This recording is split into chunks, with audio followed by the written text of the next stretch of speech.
Welcome back. You're watching the Front Row. We're speaking to Wilson Sossion, the General Secretary, Kenya National Union of Teachers, as well as nominated Member of Parliament, as well as Ndungu Wainaina, the Executive Director at the International Center for Policy and Conflict. Janet Muthoni Ouko has just left us, but she is an educationist and former CEC Education. She's left us, so we'll be now with Ndungu Wainaina and Honorable Sossion.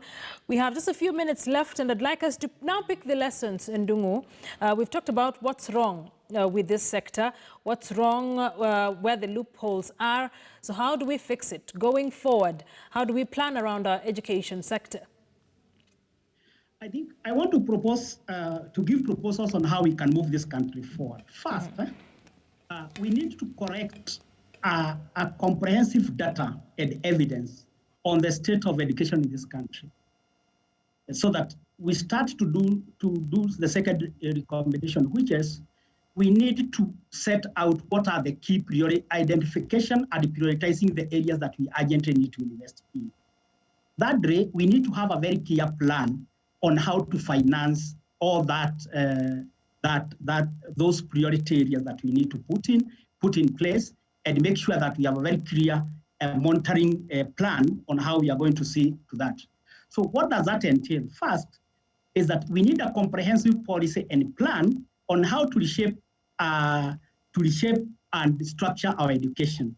It's a fact. We are dealing with one of the most unequal educational systems, and COVID has just exposed that. We must address that. We cannot tolerate that. Secondly, we need to get a clear plan on massive investment on schools infrastructure, and particularly public schools, infrastructure, equipment, and facilities.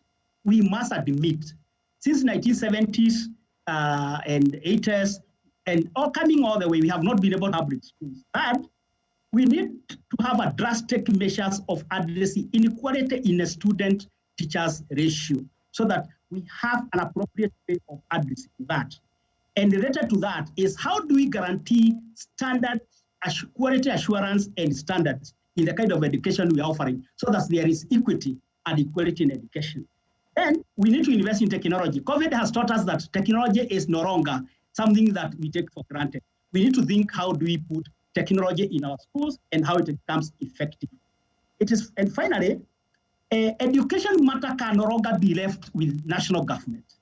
The national government and county government has to invoke at 187 and 189 of the Constitution, and decided to define the role of education sector in this country.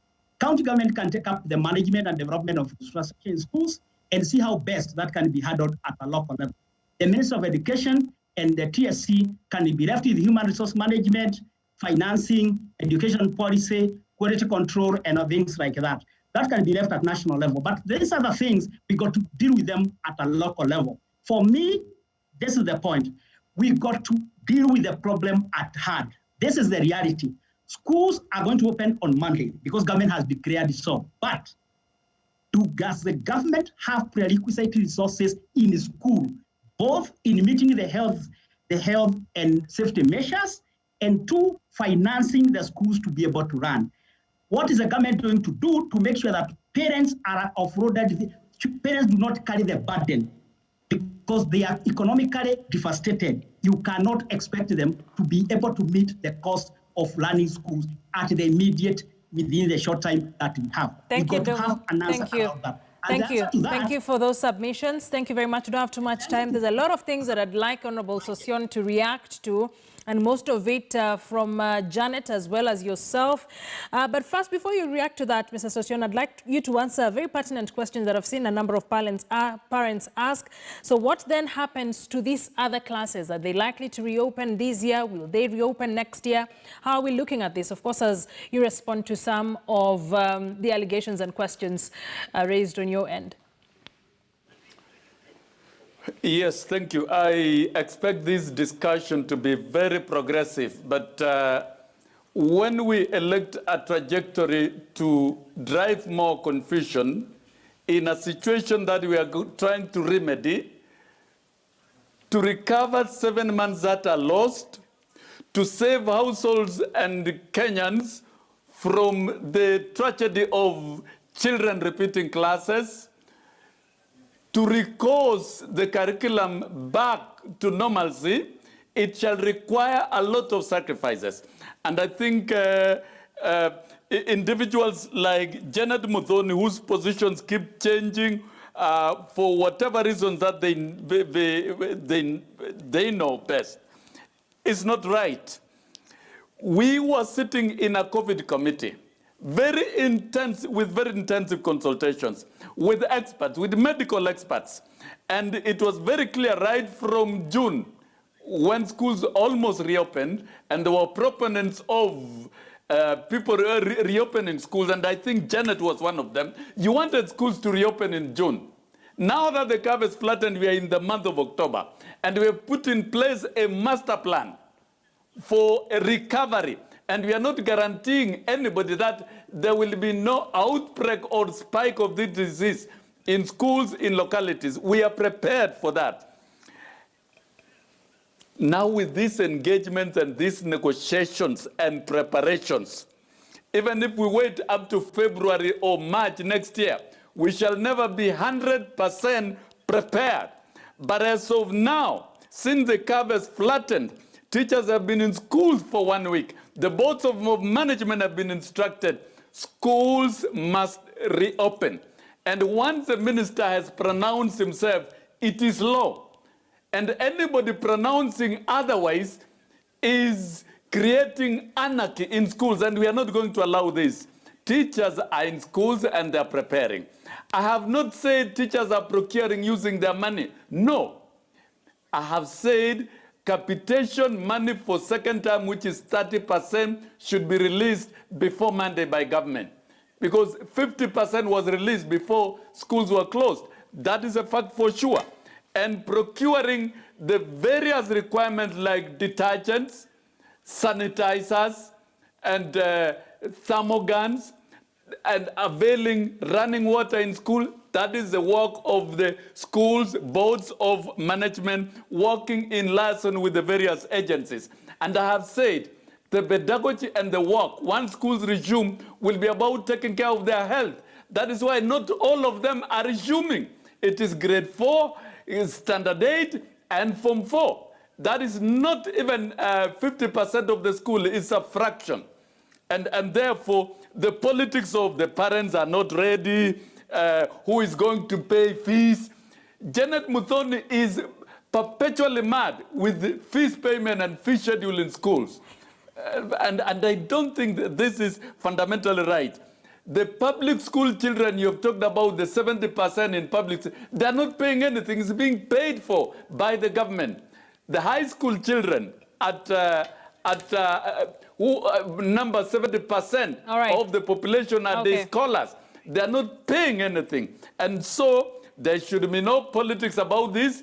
In terms of legislation and oversight, the institutions of government will continue interacting and working. Thank you, Mr. Sossion. Thank you. I'd like us to take... one question that you asked. Yes. One question that you asked and I've not answered. And I want you to be fair to me because I've been technologically out of this program for the better part of it. Okay, we don't have too much time, so I'll give you about a minute to respond to that. The other classes, what happens with the other classes?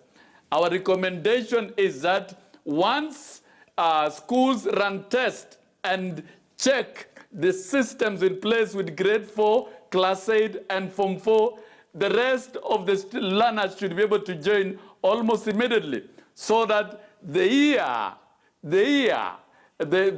term 2 should end by December 23rd, and term 3 should end for all the learners by March, the month of March. And therefore, there should be no cause for alarm.